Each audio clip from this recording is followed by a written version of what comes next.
sont capables. Simone Gbagbo a annoncé jeudi dernier son retrait partiel des activités de la coalition pour l'alternance pacifique en Côte d'Ivoire. L'ancienne première dame justifie cette décision par la nécessité de se consacrer pleinement à sa campagne pour l'élection présidentielle d'octobre prochain. Je vous propose de suivre ce sujet de Pierre Dipomelin et juste après, on va ouvrir le débat sur les enjeux de la pré-campagne. Veillée d'armes dans les QG des candidats à l'élection présidentielle d'octobre 2025 en Côte d'Ivoire. La pré-campagne va faire place à une campagne officielle de 2 semaines, dès le vendredi 10 octobre prochain.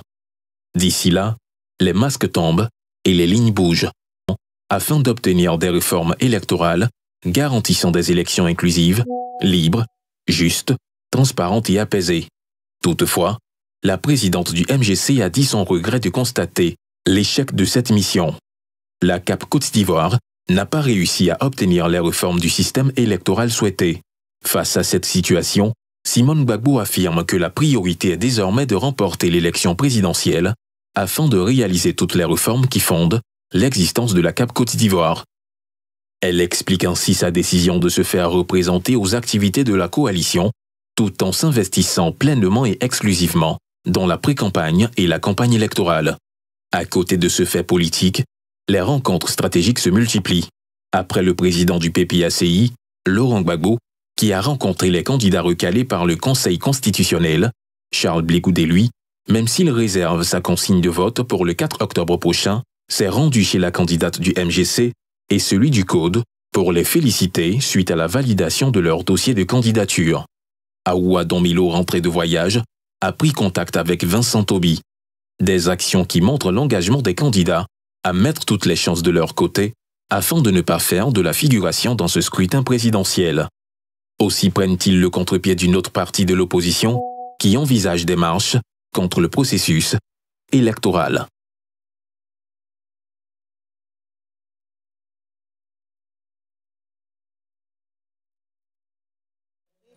Justement, notre deuxième thème de ce soir, et nous avons été rejoints ici en plateau par des invités. Fanny Karim, bonsoir. Bonsoir. Un habitué de ce plateau d'NCI 360.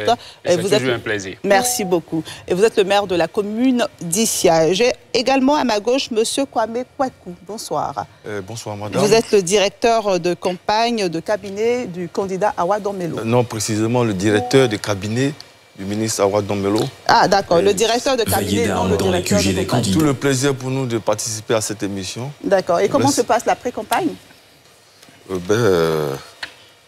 savez, cette pré-campagne se déroule selon nos planifications. Elle se passe très bien. D'accord, merci. Paul Hervé Agoubli, bonsoir. Oui, bonsoir, Evelyne. Merci d'être là. Enseignant-chercheur, secrétaire général de Objectif République et membre de CAP Côte d'Ivoire. C'est exact. Merci d'être avec nous sur ce plateau. On va peut-être commencer avec vous au regard du reportage que nous avons lancé, notamment cette annonce de Simone Gbagbo qui a suscité beaucoup d'interrogations. Est-ce qu'il y a des divisions ou des tensions au sein de CAP Côte d'Ivoire ou c'est juste pour préparer la campagne comme annoncé dans le communiqué? Oui, bon, je ne vais pas dire un peu des deux, mais je veux dire on est tous instruits du fait, en effet, que les positions sont, disons, je ne vais pas dire divergentes, mais elles sont, pour certains cas, un peu disparates, disons, par rapport effectivement à certains membres de la CAP Côte d'Ivoire. Je veux parler du Premier ministre Afi N'Guessan, mais aussi du coordinateur principal qui est M. Tidiane Thiam, dont les candidatures n'ont pas été retenues par le Conseil constitutionnel, mais également la position de celle qui était jusqu'ici la porte-parole principale de CAP Côte d'Ivoire, notamment Dr Simone Gbagbo, dont la candidature a été retenue. Donc, les agendas disons, divergent un peu entre une position qui voudrait être totalement dévolue à une, disons, réclamation de la possibilité de remettre les deux précités sur la liste électorale de sorte qu'ils soient donc qualifiés pour aller à la compétition électorale et une participation pleine et entière à la campagne pour l'élection présidentielle qui est la position donc, de Simone Gbagbo. Donc pour permettre que ces deux positions s'expriment, je pense que la candidate Simone Ehivie Gbagbo a pris les devants.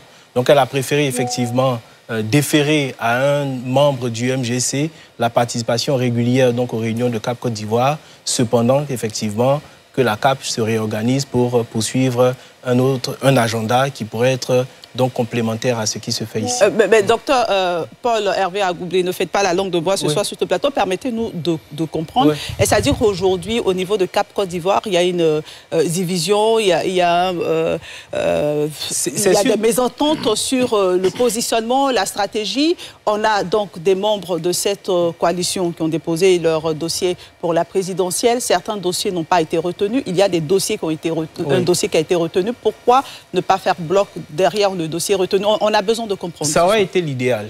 Ça aurait été l'idéal. Moi, je suis membre de CAP Côte d'Ivoire. Autour du mois de juin, par exemple, certaines voix se sont élevées en réunion pour déjà qu'on commence par réfléchir au fait de unir nos forces autour d'un candidat, quel qu'il soit, qui serait retenu. Parce qu'il est constant que l'opinion a pu constater que la candidature du président Tidiane Thiam était menacée, de même que de l'autre côté, celle de Laurent Gbagbo l'était également. Donc, on se serait retrouvé dans une configuration où le Premier ministre Pascal Affi N'Guessan et Simone Gbagbo donc, passent l'épreuve du Conseil constitutionnel et de la CEI. Ça aurait pu arriver. En ce moment-là, des réflexions avaient été demandées pour que nous puissions avoir à minima une candidature unique ou alors que nous nous portions tous sur l'enjeu électoral. Maintenant, aujourd'hui, vous constatez effectivement dans les médias, les prises de parole sont publiques, qu'il y a un autre agenda qui émerge à l'intérieur de la CAP Côte d'Ivoire et qui rejoint plus ou moins le front commun. Donc, je ne veux pas jeter d'anathème sur ce qui est fait. Si vous me demandez ma position personnelle, je pense que l'élection est jouable et ma position en tant que membre de CAP Côte d'Ivoire, c'est que nous devrions effectivement jouer la carte électorale plutôt que celle de la contestation. Donc, si vous demandez s'il y a des divergences, s'il y a des tensions, elles se jouent au niveau de la stratégie, précisément. D'accord. Et on va parler de stratégie avec vous, Kwame Kwaku, notamment en ce qui concerne le candidat Awa Domelo, qui aujourd'hui a rencontré l'ancien préfet Vincent Tobi, qui était candidat à la présidentielle, dont la candidature n'a pas été retenue. Quelle est la stratégie au niveau de M. Awa Domelo? Est-ce que, par exemple, dans l'agenda, c'est prévu de rencontrer M. Laurent Gbagbo, M.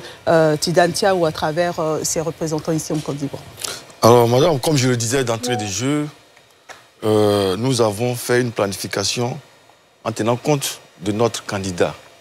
Vous savez, depuis la déclaration de candidature jusqu'à ce jour, nous avons fait une analyse stratégique en tenant compte, des forces, des faiblesses du candidat, mais aussi des atouts et des menaces. C'est à partir donc de cette analyse stratégique que nous travaillons et que nous opérons. Alors, notre candidat a entrepris ce nombre de rencontres avec notamment certains candidats qui ont été recalés par le Conseil constitutionnel. C'est donc dans cette démarche que nous sommes inscrits. Mais parallèlement,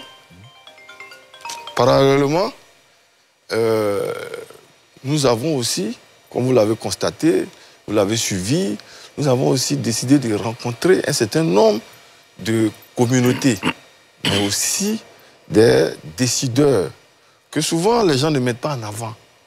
Vous savez, M. Awa Domelo a entrepris une rencontre tout récemment dans sa région natale où il a pu avoir la bénédiction du roi et des chefs de tribu. Il a poursuivi pour aller jusqu'à Bouaké chez sa famille maternelle. Alors, pour la question de savoir s'il va rencontrer le président Laurent Gbagbo, mais il a déjà entamé cette démarche. Donc, une fois que nous aurons fini de rencontrer les candidats écartés qui sont plus ou moins réceptifs, nous irons vers les uns et les autres.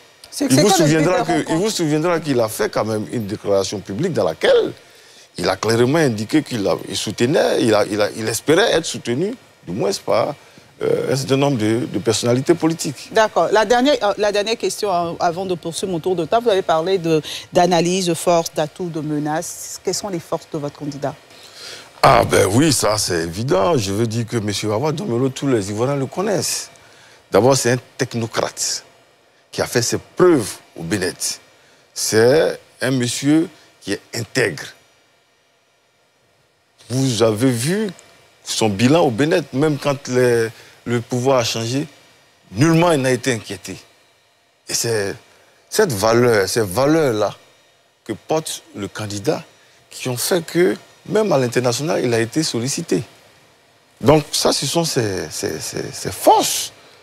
C'est un ingénieur qui gère plusieurs projets, qui a servi de conseiller à plusieurs présidents. On ne peut pas passer sous silence ses qualités et ses forces. Donc, nous pensons que notre candidat a véritablement des forces que tout un chacun d'entre nous doit reconnaître. Merci. Fanny Ibrahim, puisque ce soir on parle des forces en présence et de la pré-campagne, comment avancent les choses au niveau du RHDP? Merci Evelyne. On peut dire qu'au niveau du RHDP, les grandes manœuvres ont commencé. Les grandes directions de campagne donc, ont été mises sur pied. Une direction nationale donc, de campagne chapeautée donc, par le ministre Gilbert Kafana Koné et le Premier ministre Begré Mambé, une direction centrale de campagne et des directeurs régionaux de campagne également ont été désignés. Et ça, c'est des choses, c'est connu de l'actualité. Et puis, le 2 octobre prochain, la direction de campagne elle-même sera investie en présence de notre candidat, le président Alassane Ouattara himself. Et donc, après tout cela, donc, tous ces cadres, tous ces responsables descendront donc dans les différentes régions, dans les localités respectives et mettront donc les équipes terrain en marche pour que nous puissions donc déjà faire un maillage global. Et tout le monde devra être responsabilisé jusqu'aux différents présidents de base. Mais déjà, il faut dire que ces cadres, ces responsables, déjà, chaque week-end, chaque fin de semaine, quittent Abidjan, se retrouvent dans leur localité et mènent des actions. Vous allez vous rappeler que dans le Haut-Sassandra, nous en avons fait avec le président du conseil régional, qui est donc le ministre Mamadou Touré. À Kourogo, le ministre Fidel Sarasoro et le ministre de la communication, Amadou Koulibaly, ont fait la même chose. Avant de partir donc, pour le sommet de l'ONU, le Premier ministre Patrick Kachi a fait la même activité dans le Gor. Le ministre de la Défense, Téné Brahima Ouattara, cadre du RHDP également, a fait la même chose. Donc, autant de choses. La présidente des femmes, surtout ça, je voudrais terminer là-dessus, également est en train de faire un maillage sur l'ensemble des structures des femmes à travers le pays.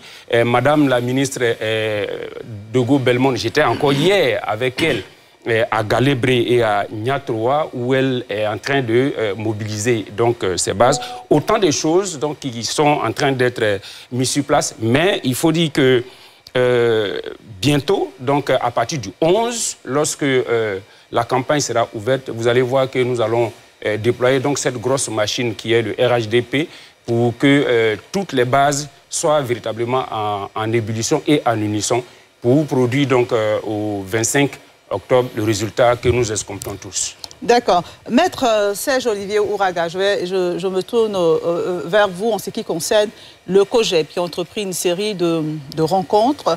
Le président du COGEP a rencontré Simone Eivé Gbagbo, a rencontré le candidat Jean-Louis Billon. Vous annoncez une rencontre pour soutenir un candidat, mais pourquoi ne pas soutenir tout de suite? À quoi répond votre démarche au sein du COGEP? Notre démarche répond à ce que nous avons toujours proclamé, c'est de gouverner autrement, faire la politique autrement.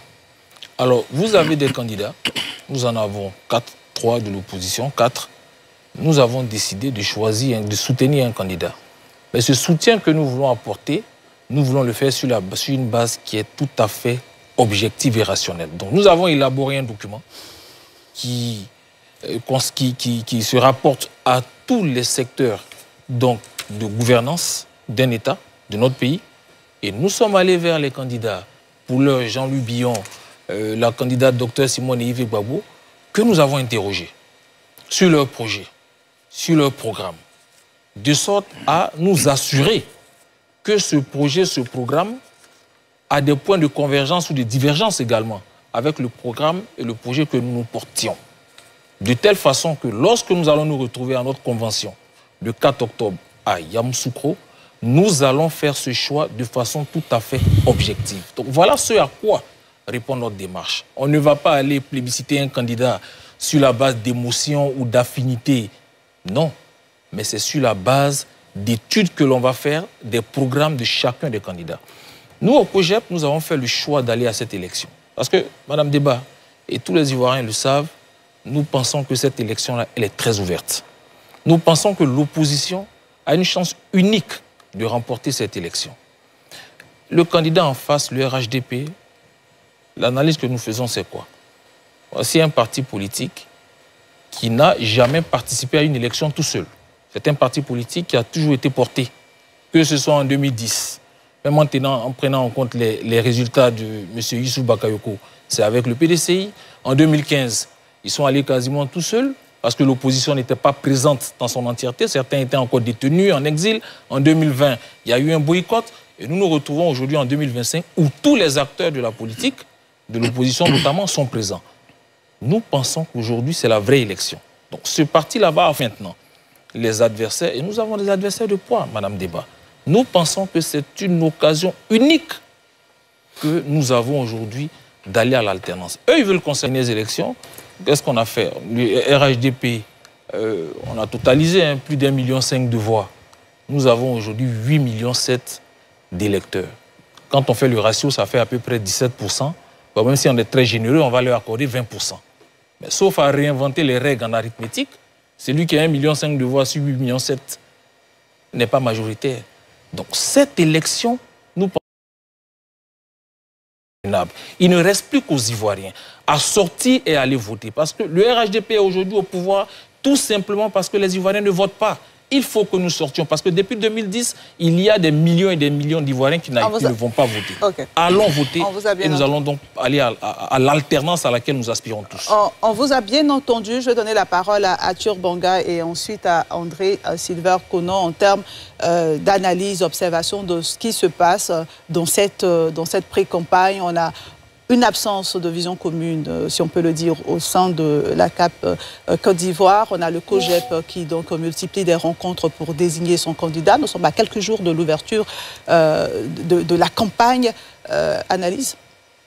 Sur la CAP Côte d'Ivoire, je dis dès le premier jour, le PDC voit la CAP Côte d'Ivoire comme un instrument pour porter son combat, ses valeurs. À partir du moment où il refuse de porter ses valeurs, ils ne vont pas porter la CAP. Je l'ai dit devant, il était là même ce jour-là. Et donc, je suis aucunement surpris. On a toujours dit que cette opposition faisait des semblants de points de vue, de mise en commun, qu'en réalité, chacun recherchait le pouvoir. Et quand, au moment où chacun d'entre eux va s'apercevoir qu'il n'a pas le pouvoir, il va faire voler en éclats la coalition. En revanche, je suis remarquablement surpris par ce que fait le COJEP.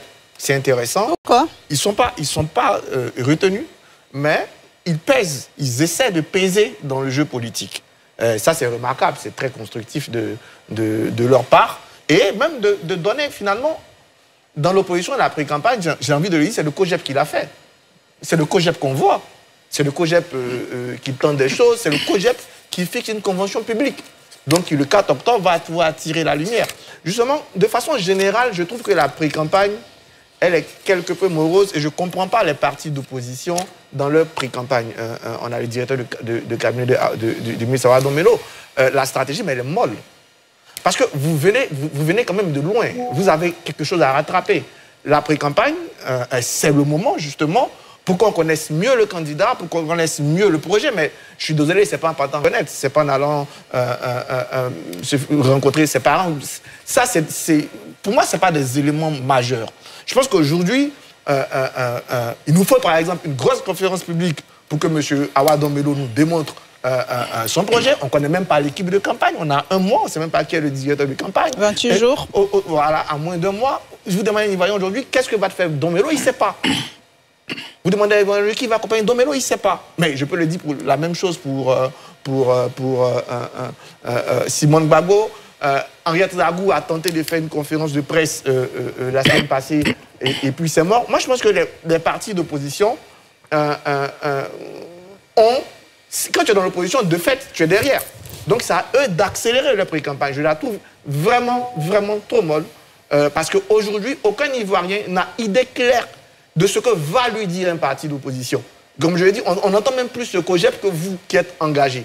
En revanche, côté RHDP, oui, on a l'équipe de campagne, on a les premiers trucs, on a une messe qui est prévue, je crois le 2 ou le 4, c'est quand? Le 2. Le 2, on a une petite messe qui est prévue. Voilà, il faut des éléments pour essayer d'emmener, parce que la pré-campagne, elle doit déjà commencer à séduire, déjà commencer à lancer les premiers slogans, les petites doses.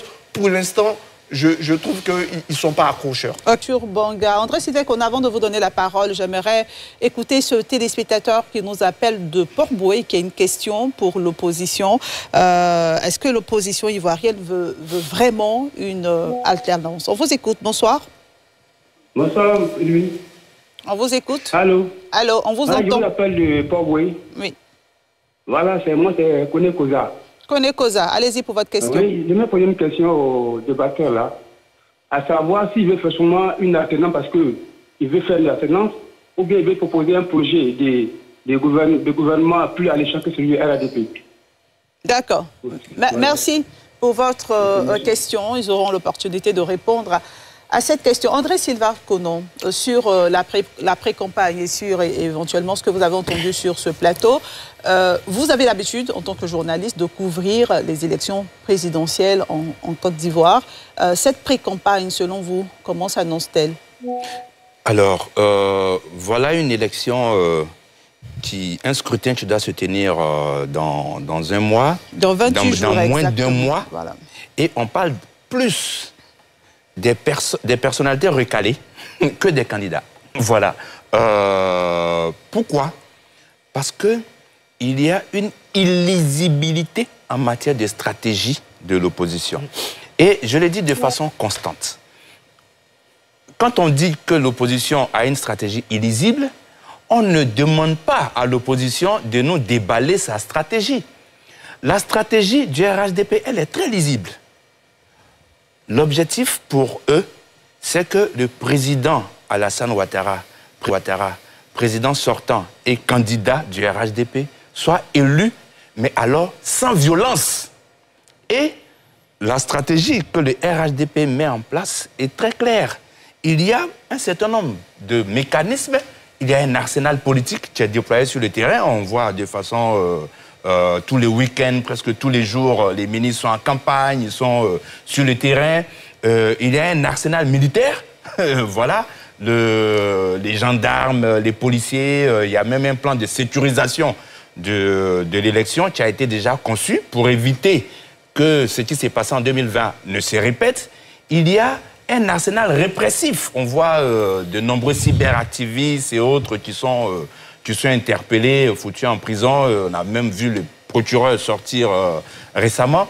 Et donc, le RHDP, le pouvoir RHDP, a une stratégie lisible qui consiste à dire, écoutez, on veut que le président soit réélu sans violence. A contrario, on ne voit pas cela du côté de l'opposition. L'opposition est totalement divisée sur la question. Il y a d'un côté donc CAP qui est en train de se diviser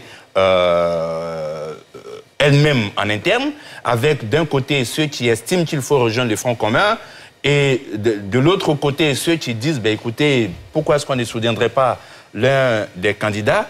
Et puis, il y a le Front commun, composé aujourd'hui du PDC, qui faisait partie des CAP, de Pascal Affi-N'Guessan, qui faisait partie des CAP, qui allait se jeter pieds et mains liés entre les bras du PPACI, qui projette une marche le 4 octobre. Mais alors, si vous voulez, pour cette catégorie d'opposants, toute la stratégie est basée sur le 4 octobre.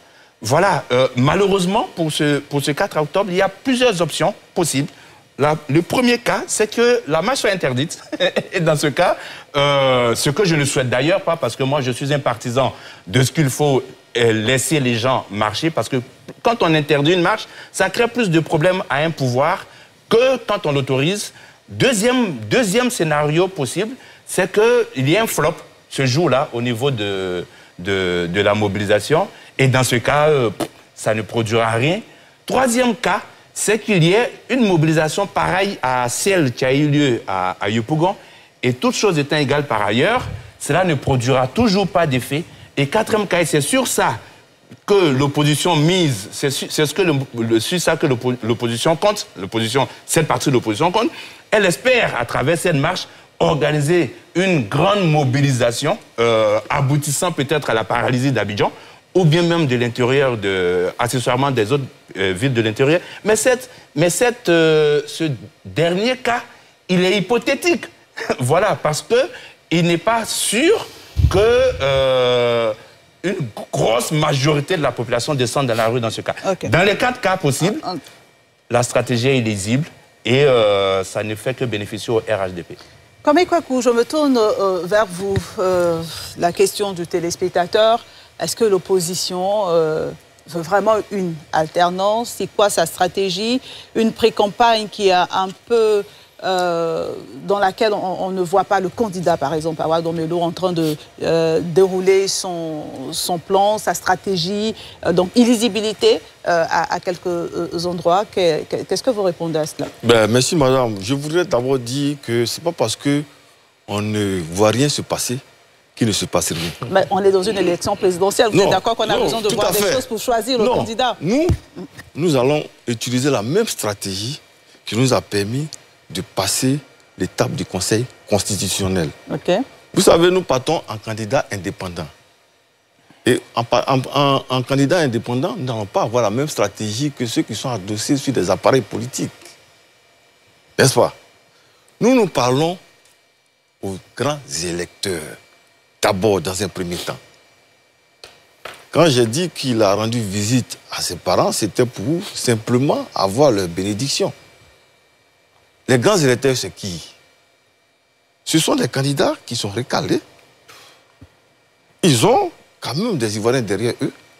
Ce sont aussi les leaders d'opinion. C'est le COJEP aussi, qui est un parti qu'on va rencontrer. On va discuter avec eux. On parle aux confessions religieuses. Ça, c'est la première étape. La campagne de 2025, vous allez avoir des surprises, madame. À quel niveau? J'en viens. Vous allez avoir des surprises. On va dépasser le débat des personnes pour parler de la vision de la Côte d'Ivoire. Et nous avons une vision. C'est ce qu'on attend. Et nous allons l'expliquer. Nous avons une vision. Vous savez, vous parlez de l'opposition, Moi, je parle ici au nom du candidat Awa Domelo, qui, dès lors qu'il a constaté qu'il y avait un blocage, a fait des démarches. Aujourd'hui, on considère qu'aller rencontrer M. Fieni, ce n'est pas important. C'est très important, madame, s'il vous plaît. C'est très important de rencontrer M. Tobi. C'est très important de rencontrer M. Assalé. C'est très important de rencontrer même M. Jean-Louis Bion. Le timing n'est-il pas court pour cette rencontre? Ce n'est pas une question de timing, c'est une question de constituer une force capable, non pas d'empêcher le 4e mandat, mais de mettre fin au régime du RHDP. C'est ça qui est l'objectif. Donc nous voulons mettre fin au mandat, au régime du RHDP, et non pas au mandat de M. Ouattara. Alors, la vision que nous avons, elle est très simple, madame. Aujourd'hui, on constate que dans notre pays, la Côte d'Ivoire a été privatisée. C'est-à-dire que la Côte d'Ivoire appartient à un régime qui fait ce qu'il veut, qui exclut qui veut, dans le jeu démocratique, qui se permet tout. Mais pour mettre fin à un tel régime-là, il faut une forte coalition. Mais aussi, il faut parler aux Ivoiriens pour leur dire que le boycott ne peut pas mettre fin au régime du RHDP. Il faut aller voter. Et nous avons notre discours. À un moment donné, on va le dire. Mais déjà, je vais vous donner quelques grandes lignes. D'accord, terminé. Madame, la Côte d'Ivoire a connu différentes crises. Mais aujourd'hui, il faut solder le passé et entrevoir l'avenir. La réconciliation n'est pas faite. Les victimes doivent connaître réparation. Et nous pensons que c'est l'un des chantiers les plus importants. Nous nous inscrivons dans cette dynamique À la suite de la réparation des victimes, il faut prendre une loi d'amnistie générale pour permettre l'apaisement politique. Et par la suite, nous pensons qu'il faut mettre sur pied ce qu'on appelle, ce que nous appelons le comité, le conseil des sages. Parce que nous pensons et nous estimons qu'il faut faire une transition politique à l'issue de ces élections. Il faut faire une transition politique. 10 secondes pour terminer. Ce conseil des sages va être constitué de tous les anciens présidents, de tous les anciens présidents d'institutions, des leaders politiques. Tu as un point important. Okay. Des chefs religieux pour que les questions qui ont divisé la Côte d'Ivoire soient débattues et réglées. C'est quelques éléments de notre vision. Mais au cours de ce débat, si l'occasion nous est donnée, nous allons entrer sur quelques points bien précis. Merci pour ces éléments. Paul Hervé Agoubli, ensuite je vais passer à Fanny Karim. La préoccupation du téléspectateur et la préoccupation d'une partie, bonne partie de la population.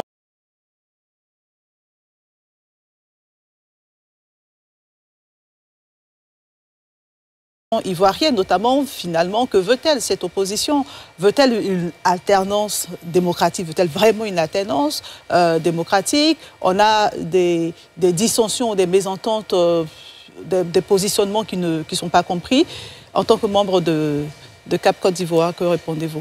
Oui, j'aimerais me permettre de rectifier un peu l'orientation que vous avez donnée de la question. Je pense avoir compris plutôt autre chose. Allez-y. Le téléspectateur dit, vous voulez une alternance pour l'alternance, ou bien vous voulez une alternance pour faire mieux, alors qu'il est acquis que le RHDP vraiment a agi parfaitement. C'est ça sa question. C'est quelle offre en face du RHDP? Voilà. Vous savez, cette question-là, elle me rappelle la réponse que tous les régimes fascisants d'Europe objectent aux Africains quand ils lui disent quel crime a été la colonisation. Vous savez ce qu'ils répondent? Ils répondent que eux, là, ils ont construit, en quittant l'Afrique, plusieurs centaines d'hôpitaux, 50 000 km de routes, 18 000 km de voies ferrées, 63 ports, 196 aérodromes, des centaines de barrages, des écoles qui concernent 2 millions d'élèves. Et ils font le décompte. Ça veut dire, dès lors qu'on a fini de faire cette comptabilité, vous ne devez plus réfléchir. Je pose la question, en ce moment-là, est-ce qu'on a envie de revenir dans un tel système? Oui, on peut regarder un bilan chiffré, lapidaire, donc un bilan de la pierre qui nous est opposé, mais en même temps, il ne faut pas oublier que la demande constitutionnelle ivoirienne dit que ce pays-là est une république et est une démocratie, qui fait deux choses. Premièrement, les mandats sont limités. Deuxièmement, l'alternance est organisée. Donc, l'opposition est parfaitement fondée à demander une alternance et à y travailler, fut-elle confrontée à un bilan qu'on dit exceptionnel. C'est la première chose. La deuxième chose qui a été dite et avec laquelle je ne m'accorde pas, parce que les mots ont un sens, c'est qu'il a été dit que chaque week-end, les ministres sont en campagne. Dans les pays sérieux, il y a ce qu'il s'appelle la réserve, n'est-ce pas, électorale. Ce sont des périodes de réserve. Dans ces périodes, les ministres cessent toute activité, de sorte que leur action sur le terrain ne soit pas confondue précisément à une activité de campagne. Et cette période de réserve n'existe pas en Côte d'Ivoire. Ce qui fait qu'on trouve normal que des ministres agissent et que ces actions-là soient portées, soient réversées au compte du parti au pouvoir. Ce sont des attitudes antidémocratiques. Vous avez dit, que font les opposants? Que fait l'opposition? Là encore, un autre problème de sémantique. Il n'y a pas une opposition dans un pays, il y a des oppositions. Ici, sur ce plateau, j'écoute très souvent, on nous dit, écoutez, il y aurait une gauche, une droite, ainsi de suite. Je veux bien, puisque c'est le vocabulaire qui est retenu.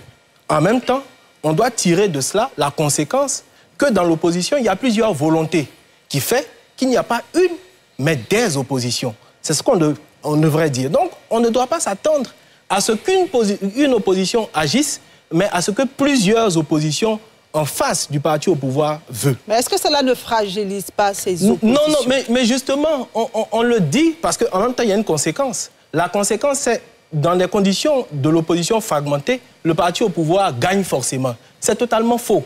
Et ça me permet de rebondir sur le dernier point. C'est qu'on veut que la campagne ou la pré-campagne s'assimile. Je suis d'accord, il y a un folklore politique, il y a un folklore électoral à chaque veille d'élection. Ça participe du folklore.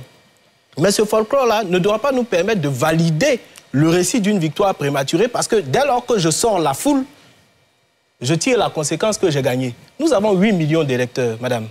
Depuis 2010, il y a environ 4 millions d'électeurs qui se mobilisent. Si vous prenez l'élection de 2010, ces 4 millions d'électeurs se sont répartis dans la tripartition du FPI, du RDR et du PDCI. Le FPI, 1,7 million. Le RDR, 1,4 million environ. Et puis, le PDCI, 1,1 million voix. Ça veut dire ce que disait M. Kwaku, je pense. M. Kwame. M. Kwame, a son importance. Parce que dans les conditions où l'électorat, où le public, où le personnel électif est localisé, mais vous devez lui parler de façon stricte et vous devez avoir des stratégies qui s'intéressent à lui.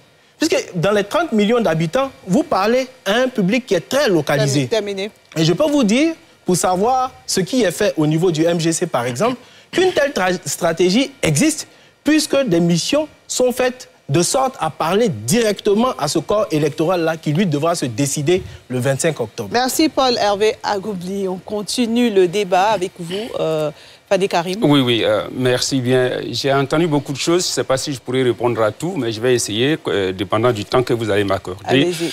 Quelqu'un disait que le RHDP n'a jamais gagné une élection toute seule. Je voudrais lui rappeler que en 2021, les élections législatives, en 2023, les élections locales, tous les partis politiques ont participé à ces élections.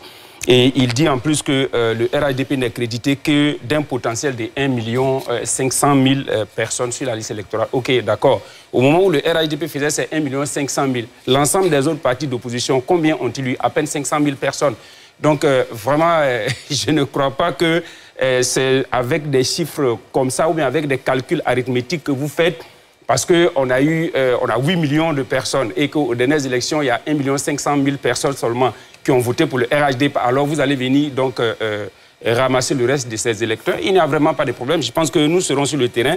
Ce n'est pas la peine d'aller trop vite en conjecture. Le téléspectateur a posé une très bonne question. Parce qu'en réalité, il a touché le point. Les gens veulent l'alternance. C'est-à-dire que les partis de l'opposition, tout ce qu'ils veulent, tout ce qu'ils ont comme programme, c'est de mettre fin au régime RHDP. Mais bon, ça, ce sont les partis politiques. Nous irons au-devant des électeurs, des Ivoiriens. Il a dit, oui, bon, un bilan lapidaire ne devrait pas pouvoir nous faire croire que... Non, laissez-le terminer. Je précise juste le mot pour ne pas qu'on lui prête une intention qui n'est pas la mienne. Dans lapidaire, il y a pierre. Donc, ce n'est pas lapidaire au sens d'un bilan, mais c'est le bilan de la pierre. Je voulais juste dire ça. Ouais. Je vous ai bien compris. Je vous ai très bien compris. Ce que j'ai dit, c'est qu'il y a ce que nous faisons comme débat, les gros débats sur les réseaux sociaux, et il y a ce que les populations vivent dans leur localité. Et aujourd'hui, ce que les populations attendent, ce n'est pas alternance pour alternance, parce que c'est à ça que vous travaillez. Ce que les populations attendent, c'est qu'au moment où nous sommes à 5 jours de l'ouverture de la campagne électorale, c'est qu'est-ce que nous leur proposons en tant que parti politique. Et surtout, quand les Ivoiriens sont passés à travers ce qu'ils ont connu, et depuis 2011 jusqu'à aujourd'hui, je peux vous dire que ce qui était capable de convaincre les Ivoiriens hier n'est aujourd'hui pas capable, il n'est pas possible de les convaincre avec ça. Quelqu'un a fait des amalgames tout à l'heure. Je crois que c'est... comment il s'appelle? Le journaliste... André Sylvain Conan, qui a assimilé le déploiement du dispositif sécuritaire et comment on appelle ça, des actions judiciaires vis-à-vis de ceux qui appellent donc à la sédition et puis qui dispatchent des informations incendiaires sur les réseaux sociaux, à saler, comment on appelle ça? André Sylvain Conan a tenté d'assimiler cela aux actions de pré-campagne de RHDP. Il ne faut pas... Oui, si, vous l'avez dit, parce que vous avez commencé d'abord par dire que les ministres vont sur le terrain, ils font des réunions, ils ont installé des directions, et après, vous avez dit que le RHDP... Même c'est ça, c'est clair. On ne peut pas accepter ça, parce qu'il faut éviter... Ici, nous avons une armée républicaine, ce n'est pas une armée du RHDP. Et donc, c'est que la justice fait également, c'est un pouvoir à part entière qui fait son travail, qui, indépendamment de ce que les hommes politiques font, sont assis et se rassurent de ce que les lois soient respectées, sont assis et ils veulent se rassurer également que rien ne soit dit qui part dans le sens de créer des troubles. Et on vous a vu encore tout à l'heure, là, encore en train d'essayer peut-être de donner des stratégies à l'opposition. Mais je crois que si vous croyez, si vous pensez être un journaliste... Sur quel point exact? Parce qu'il faut qu'on évolue. Non, sur quel point exact? Vous venez à peine de le dire. Oui, sur quel point? Vous venez à peine de le dire. Si l'opposition a fait ça, ça ne sera pas efficace. J'ai l'impression que, in fine, vous n'êtes même pas un journaliste. Vous êtes en train de tenter un équilibre. Non, Fanny Karim, s'il vous plaît, pas d'attaque personnelle. Non, ce n'est pas... Je ne répondrai pas des attaques. Il sait très bien de quoi nous parlons et je sais que vous-même, vous savez de quoi nous parlons. Non, je ne sais pas du tout, je peux vous rassurer. Donc, je voudrais vous dire que vous ne pouvez pas, pendant que, en tant que journaliste, avec une certaine auditoire, demander qu'on autorise des marches, un auditoire, demander donc à des gens qui veulent organiser une marche et qui veulent une marche pacifique, dites par eux-mêmes, vous ne pouvez pas écrire sur des réseaux sociaux qu'il faut qu'ils réussissent à paralyser le pays. Fanny Karim, voilà. Merci. Juste préciser que la campagne s'ouvre le 10 octobre, donc dans un peu plus de 12 jours. J'ai parlé en français. Ce que j'ai fait, j'ai dit, il y a une marche qui est projetée. Sans répéter ce que vous avez dit. Il y a quatre cas que j'ai identifiés. En quoi est-ce que c'est un appel à l'opposition? Qu'ils me répondent. Non, s'il vous plaît, on ne va pas faire un débat personnel entre vous. Je suis celle qui pose des questions. Jusqu'à preuve de contraire, je suis celle qui pose des questions. De l'analyse. S'il vous plaît. Ce n'est pas de l'analyse. Fanny Karim et André Sylvain Conan, merci. C'est votre souhait. OK.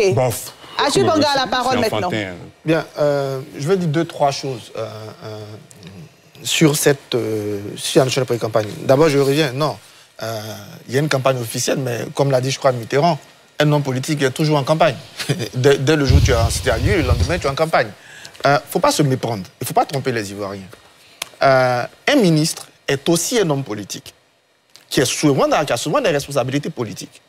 Donc un ministre, je prends par exemple la semaine passée, le ministre de la Jeunesse, qui est par ailleurs un président du conseil général, le conseil régional du Haut-Sassandra, Ethan, il a inauguré des choses. Il a donné des trucs à la population, il a fait des réunions. Mais c'est un ministre qui va inaugurer, un ministre de l'Intérieur qui va inaugurer un commissariat. Mais ça tombe dans le bilan du gouvernement. Donc le gouvernement va le prendre un jour. Donc non, un ministre qui est sur le terrain, il ne viole rien. Il ne viole rien. Surtout quand en plus il y a des responsabilités politiques. Il faut arrêter de faire croire qu'un ministre n'a pas de responsabilité, n'a pas d'engagement politique.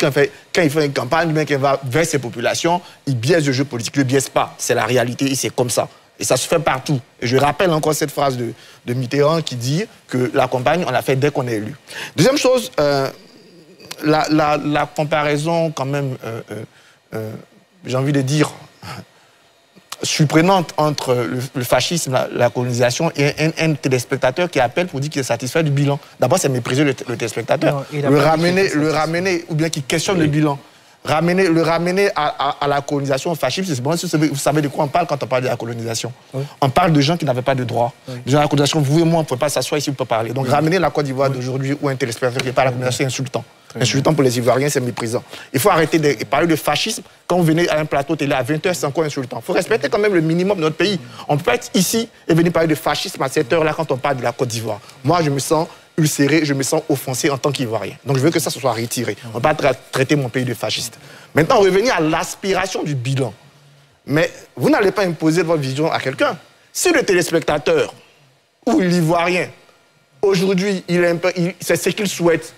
Il souhaite des routes, il souhaite des ponts, il souhaite ça. Ben oui, c'est son souhait. Il juge là-dessus. Voilà, si vous avez envie de juger, et comme certains Ivoiriens, par exemple, là, c'est assez intéressant ce que M. Kwame a dit. Pour eux, il faut s'axer sur la réconciliation, sur la démocratie, mais c'est la campagne. Chacun doit montrer ce qu'il veut emmener. Ne pas mépriser des gens qui sont contents qu'ils aient de l'eau, qu'ils aient de l'électricité, qu'ils aient du port, qu'ils aient des... Moi, je viens, vous savez, je viens de Grabo. Je viens de Grabo. Je viens d'un village qui s'appelle Bapé. La première chose que les gens m'ont dit à Bapé, si vous partez à Abidjan, pardonnez, parlez au nom de notre route n'est pas praticable. On veut une route venir jusqu'à Grabo. Donc ceux-là, vous n'allez pas les mépriser si demain ils sont contents d'avoir une route. Donc il faut arrêter cette façon de vouloir à chaque fois. Et puis dernier point, la République n'impose pas l'alternance. La démocratie, là, elle n'impose pas l'alternance. Voilà, c'est à ceux qui veulent l'alternance de s'organiser pour l'alternance. Mais quand on vient me dire que la République signifie alternance, c'est faux. Les Ivoiriens peuvent estimer, pendant 30 ans, 40 ans, s'ils sont satisfaits de ce qu'on leur propose. S'ils sont satisfaits de ce que le régime en place leur propose. Mais ils vont le voter, ils vont le tuer. C'est à vous maintenant de l'opposition, des oppositions, je suis d'accord avec vous, de démontrer que vous pouvez faire mieux. Et c'est là le problème aujourd'hui. Et ce que les gens disent, ce que vous devez bien entendre les gens de l'opposition, c'est que, vous n'arrivez pas à montrer que vous pouvez faire mieux, parce que vous n'arrivez même pas à montrer quelque chose.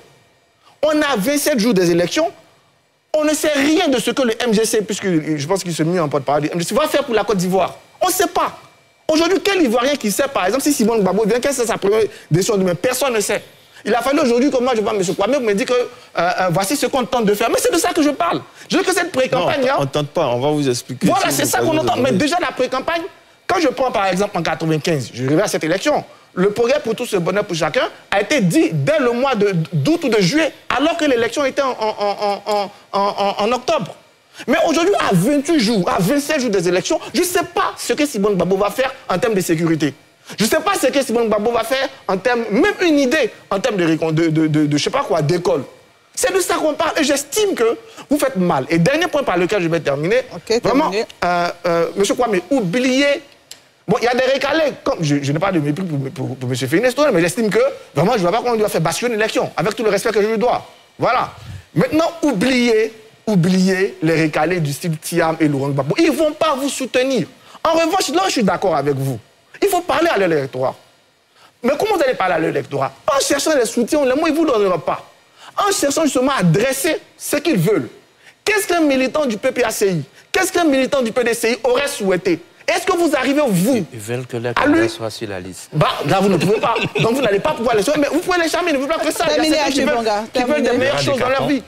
Donc, c'est pour ça que je dis que la pré-campagne, vous avez du mal à la faire décoller. À mon avis, vous devez accélérer. Si vous avez votre plan, c'est tant mieux. Et moi, j'étais très content d'entendre ces premières phrases, mais j'aurais aimé les entendre depuis 1-2 semaines pour qu'on commence à débattre. Vous savez, votre comité de sages, qu'est-ce qu'il va faire, quelle va allez-y vers ça. Merci beaucoup. Paul-Hervé Agougui. Les ouvrages en arrière-fond. J'ai dit réserve électorale. Donc, vos téléspectateurs peuvent aller taper période de réserve. Maintenant, ils se feront leur idée. Deuxièmement, en 2017, Gilbert Dou, intellectuel camerounais, mais résident aujourd'hui aux États-Unis, universitaire, vous écrit un livre. Le titre, c'est quoi? Le Code de l'indigénat et fondement des États autocratiques en Afrique. Noir, francophone. On est en 2017. En 2017, il nous explique que nos pays-là n'ont pas quitté la logique coloniale. Il vous fait une étude. 2021, vous avez un livre massif, 1000 pages, qui vous explique un ouvrage massif, constitué d'intellectuels de renom, qui vous explique que nous n'avons pas quitté une logique qui, elle, continue. Non, j'arrive, je finis. Quand je finis de dire tout ça, je suis obligé de vous dire que quand un universitaire parle, il parle avec des preuves. Ok, d'accord. Merci. Je donne la parole à Maître Ouaga, s'il vous plaît. Alors, Madame Deba, j'ai entendu dire que l'opposition n'a pas de stratégie parce qu'il y a plusieurs stratégies. Mais l'opposition, ce n'est pas un parti politique, il y en a plusieurs. Donc, il peut y avoir plusieurs stratégies que chaque parti adopte. C'est ce qui est normal. Donc, on ne peut pas tirer argument du fait qu'il y a plusieurs postures, plusieurs stratégies de l'opposition pour dire qu'elle est fragilisée. Ce n'est pas vrai. On prend l'exemple, par exemple, du Sénégal en 2012. Il y avait plusieurs stratégies. Certains ont dit qu'ils n'allaient pas à l'élection, les Idrissa Seck et les Moustapha Niasse. D'autres sont allés à l'élection. C'est comme ça que Macky Sall est devenu président.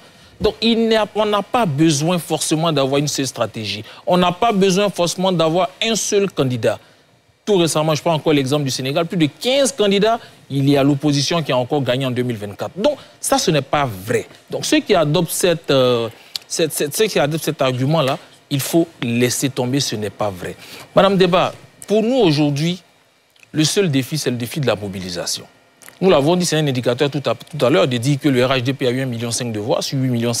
Donc c'est pour dire qu'il y a une marge que l'opposition peut aller chercher. La dernière élection, on avait 3,2 millions votants. Nous avons 8,7 millions électeurs. Ça fait combien? Ça fait 5,5 millions d'électeurs qui n'ont pas voté en 2020. C'est une marge à aller chercher. Donc nous devons aller vers les Ivoiriens, leur demander de venir, d'aller voter. Car je le dis, le RHDP est au pouvoir parce que les Ivoiriens ne votent pas. Donc il faut que l'opposition sorte de tout ce qui est polémique. Non, celui-ci est un traître, celui-ci est allé accompagner le candidat du RHDP. Ce n'est pas vrai. En 2000, on l'a dit du président Gbagbo, on a dit qu'il allait accompagner le général Gueye. Et il a gagné. Aujourd'hui, on a des candidats valeureux. Madame Simone et Yves Gbagbo. Plus de 50 ans de carrière politique. Vice-présidente président du groupe parlementaire FPI et autres. Une femme de valeur, une femme de rigueur. Une femme qui a donné, pour parler à titre personnel, à la formule pour le meilleur, pour le pire, tout son sens. Vous faites campagne pour Simone et Yves Gbagbo? Non, j'arrive, M. Awa Don Melokiel, dont le représentant est là. C'est un candidat valeureux. Est-ce qu'on va nous dire que lui, il a faim, qu'il est payé? M. Jean-Louis Billon, premier employeur après l'État. Est-ce qu'on va nous dire qu'il a faim? Voilà des candidats valeureux. Donc ça ne sert à rien pour l'opposition de chercher à créer des polémiques vaines. Il faut aller mobiliser les électeurs.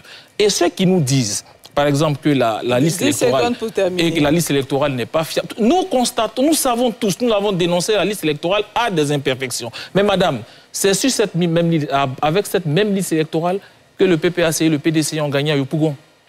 En 2023, à Cocody, par exemple, le maire, il est PDCI, en face du directeur du protocole du président Ouattara. L'opposition a gagné. Je ne parle pas du plateau et de Port-Boué, tout ça. Donc, ce que nous voulons dire, c'est qu'il y a des chances de gagner. Merci. Il faut aller voter. D'accord. Merci, messieurs. On va faire une courte pause et ensuite prendre des cartons de la semaine. Je veux bien vous donner la parole, mais on n'a plus de temps. Non, mais c'est pas possible. La pause. On a été interpellés. On a été interpellés. On aurait pu...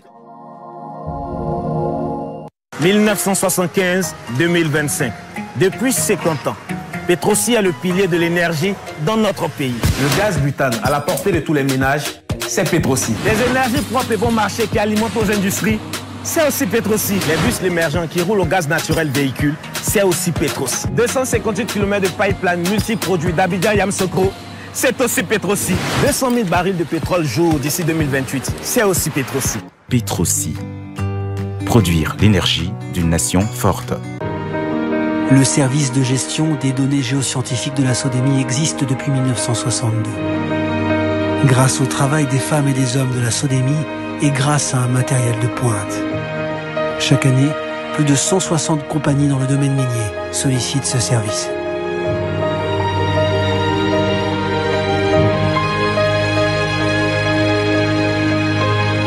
SODEMI, plus de 60 ans au cœur du développement minier de la Côte d'Ivoire. Lui, c'est le boss du game. Chez lui, pas de place pour le hasard. C'est le quadranosaure qui mange à table avec ma voix. Chez moi, stratégie, calcul, vision de jeu, c'est toujours bien fait. Puis tu connais, les équipes fortes du moment, nombre de cartons jaunes, GG en pro, je ne parie jamais en Gawaya. Et ça se passe ici. Plus 1000 événements par jour. Des mises à chaque instant. Des 1x Freebets, des hyper bonus et des moments chocs pour supporter et vibrer. Chez 1xBet, les vrais pros connaissent le game. Avec 1xBet, c'est toujours bien fait. 1xBet, site de paris sportifs en ligne, 100% fiable. Le bonheur d'une nouvelle vie qui débute.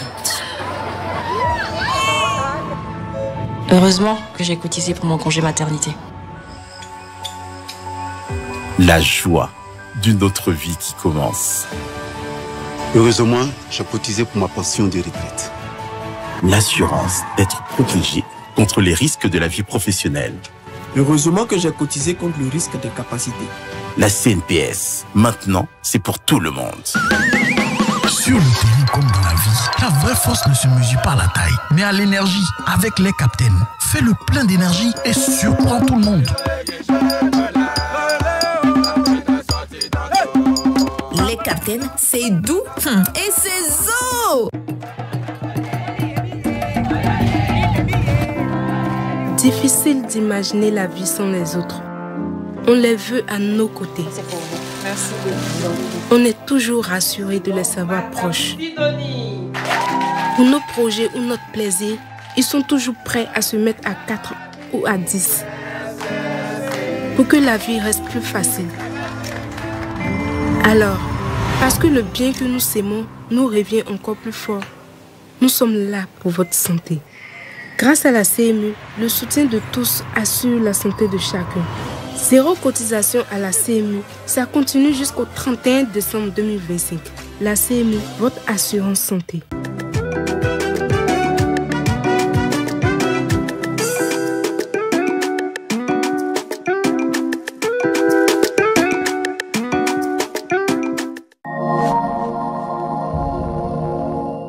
Petrosi. Produire l'énergie d'une nation forte. Port autonome d'Abidjan, une référence internationale. La SODEMI, la porte d'entrée du secteur minier ivoirien.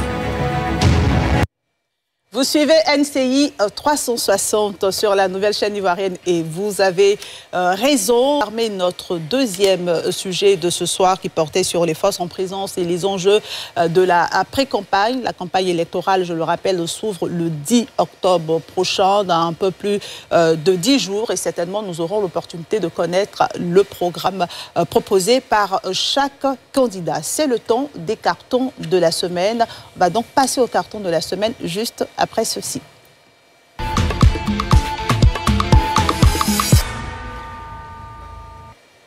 Les cartons de la semaine, messieurs. Je vais commencer avec qui? Achu Panga, vous voulez bien commencer? Carton vert, c'est la notion de référence qui est très importante pour les universitaires. Je pense que c'est un peu désuet de limiter la référence à livresque. Moi, je suis un historien, on travaille avec toutes les sources. Donc, quand vous dites Mitterrand a dit, c'est une référence intellectuelle. Ça vaut aussi pour les universitaires. Donc, un universitaire parle avec une diverse part de référence. Il ne faut pas être amputé dans sa vision de la référence. C'est dramatique pour l'université. Mon deuxième carton vert, il va au dit des populations de Karakoro et de Gbapé.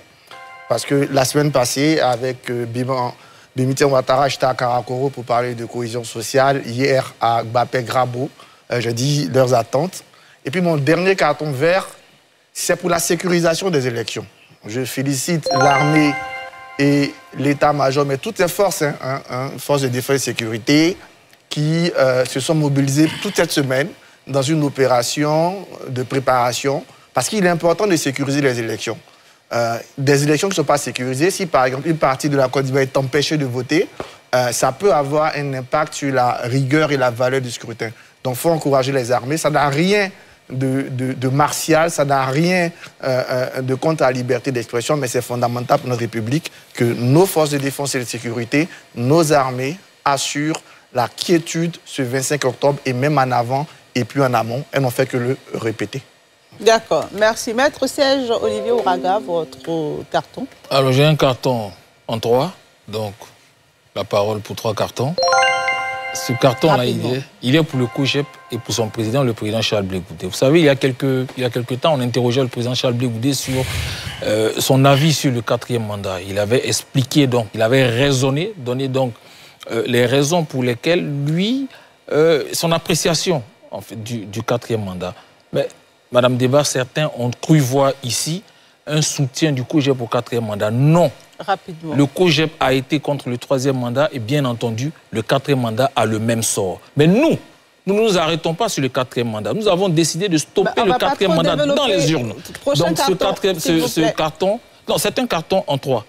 Pour les militants du COJEP, pour leur discipline, pour leur engagement et pour le président Charles Blé Goudé pour son leadership. Ok, c'est fini, d'accord. André Sylvain Conon. Carton rouge. Alors, plusieurs châteaux d'eau dans le département de Bokanda ont été construits, mais ne sont pas mis en service pour des raisons qu'on ignore. Il y a plusieurs villages qui sont concernés, à Moroki, Beboussou, Sosouyakro, Didiassa, Ngasokro. Plusieurs châteaux d'eau. Je souhaite que le gouvernement voit cela de près pour que, à la veille de l'élection présidentielle, ces châteaux d'eau soient enfin mis en service. Carton rouge. Carton vert au ministre Amédée Kouakou et à l'Ageroute pour le lancement des travaux de bitumage de l'axe à Noumamba-Dimokro. C'est un axe majeur dans la région du Nzi. On espère que cela sera étendu justement au bitumage de la route entre Bokanda et Bongouano, puisque ce sont 2 départements voisins. Malheureusement, il n'y a pas de bitume entre ces 2 départements. Et dernier carton vert. Rapidement. Oui, au dernier carton vert, au ministre de la Santé, M. Pierre Demba, qui a validé le projet d'extension du centre de santé urbain de Bengassou, lequel va être doté d'un laboratoire, le seul après Bokanda, dans le département de Bokanda. Merci, monsieur le ministre. Kwame Kwaku, au carton. Bon, mon premier carton vert s'adresse à NCI, qui crée les conditions du débat démocratique au niveau donc, de la presse. Mais en même temps, je souhaiterais d'aventure que dans le déroulement de ces genres de débats, que NCI vraiment prenne la peine de donner le temps adéquat aux uns et aux autres pour mener les débats, parce que ces sujets sont très importants. On n'a pas pu les mener, à notre grande déception. Mais la prochaine fois, il faut vraiment corriger cela parce que ça nous frustre. Voilà. Mais merci pour cette invitation. Le deuxième carton vert est adressé à nos équipes qui parcourent la Côte d'Ivoire de façon vraiment discrète et efficace. Et nous sommes convaincus que cette méthode pragmatique de corps à corps, parce qu'on parle aux électeurs, va nous faire gagner les élections d'octobre 2025. Que personne ne se méprenne. Awa Domero sera le futur président de la Côte d'Ivoire en octobre 2025. Et le troisième carton vert, je l'adresse à tous ces hommes politiques qui sont réceptifs au message du candidat Awa Domero et qui ont décidé donc de le recevoir et d'échanger avec lui, de partager sa vision et de se mettre en ordre de bataille pour mettre fin au régime du RHDP le 25 octobre 2025. Merci. Paul Hervé Agoubli. Oui, avec ce carton vert, je voudrais dire toute ma tendresse, Dr Simone et Yves Gbagbo et au MGC, pour la qualité du travail qu'ils abattent, pour la qualité du projet qu'elle et ses équipes portent.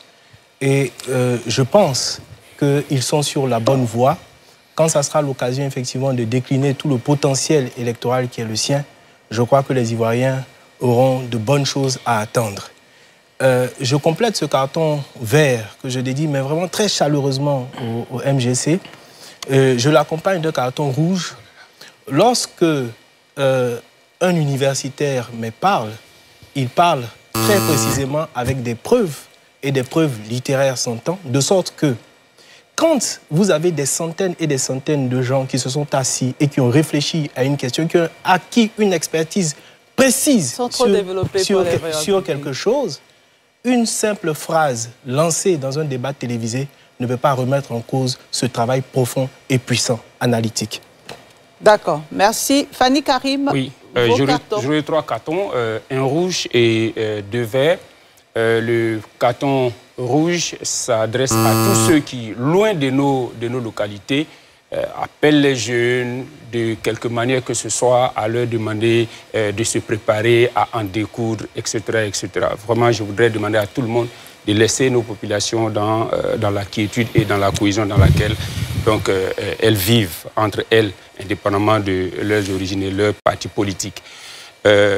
Le premier carton vert, je l'adresse à l'ensemble des leaders d'opinion, des forces vives que nous avons reçues la semaine dernière pour parler de campagne apaisée et puis des élections apaisées. Le dernier carton, il est aussi vert, c'est à l'endroit donc de la structure des jeunes au niveau du département et au niveau de la commune d'Issia qui, depuis bientôt une semaine, sont en train de sillonner l'ensemble du département pour sensibiliser les jeunes à aller à des élections apaisées et aller à des campagnes apaisées. D'accord. Merci pour vos cartes.